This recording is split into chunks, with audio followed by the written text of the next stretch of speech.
যদি কারোর well founded fear of persecution থাকে, এটা তার দায়িত্ব, নিজস্ব দায়িত্ব, তাকে এটা হোম অফিসে সাবমিট করা, তাকে নিজস্বভাবে প্রমাণ করতে হবে যে তার ফিয়ার অফ পারসিকিউশন রয়েছে। তিনি হয়তো দেশে গেলে আপনার কোনো প্রকার হয়তো তার হুমকি রয়েছে, হয়তো কোনো প্রকার সমস্যা হতে পারে। তো এটা তাকেই প্রমাণ করতে হবে। এই রিলিজিয়াস মাইনরিটিস হয়তো আপনার 8%-এর মতো রয়েছে বা 9%-এর মতো রয়েছে ইন টোটাল বাংলাদেশে।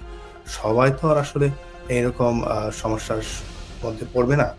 কেউ যদি স্পেসিফিক কারণে পড়ে থাকে, তাকেই প্রমাণ করতে হবে যে উনি পড়েছেন বা পড়ার সম্ভাবনাটা রয়েছে।